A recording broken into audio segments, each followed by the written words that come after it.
งานนัดพบแห่งงานประจำปี 2025 ซึ่งมีตำแหน่งงานวางที่ต้องการหับสมัครพนักงานทั้งหมด 250 ตำแหน่ง และต้องการแห่งงานหลายกว่า 1,082 คน ใน 3 แขนงการเศรษฐกิจ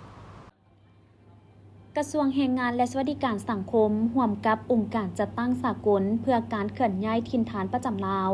โดยได้รับการสนับสนุนงบประมาณจากองค์การพัฒนาและร่วมมือจากประเทศสวิตเซอร์แลนด์ประจำลาวหรือ SDC ได้พร้อมการจัดพิธีเปิดงานนัดพบแห่งงานขึ้นในระหว่างวันที่ 12-14 ธันวาคม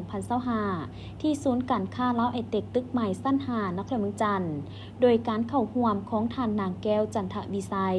รองรัฐมนตรีกระทรวงแรงงานและสวัสดิการสังคมท่านนางสารินชูรดาหัวหน้าองค์การจัดตั้งสากลเพื่อการเคลื่อนย้ายถิ่นฐานประจำลาวมีหัวหน้าห้องหัวหน้ากรมผู้ต่างหน้าจากภาครัฐเอกชนและครูอาจารย์นักศึกษาพร้อมด้วยภาคส่วนที่เกี่ยวข้องเข้าร่วม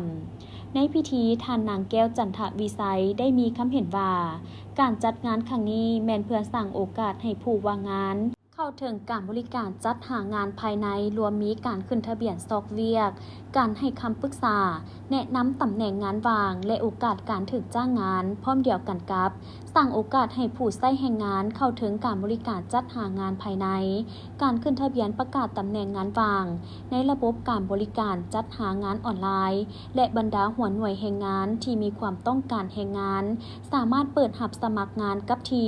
เพื่อคัดเลือกเอาแรงงานตามตำแหน่งงานที่ตนต้องการเพิ่มทวีการเข้าถึงข้อมูลการพัฒนาฝีมือแรงงานโดยเฉพาะการยกระดับฝีมือแรงงานและการทดสอบฝีมือแรงงาน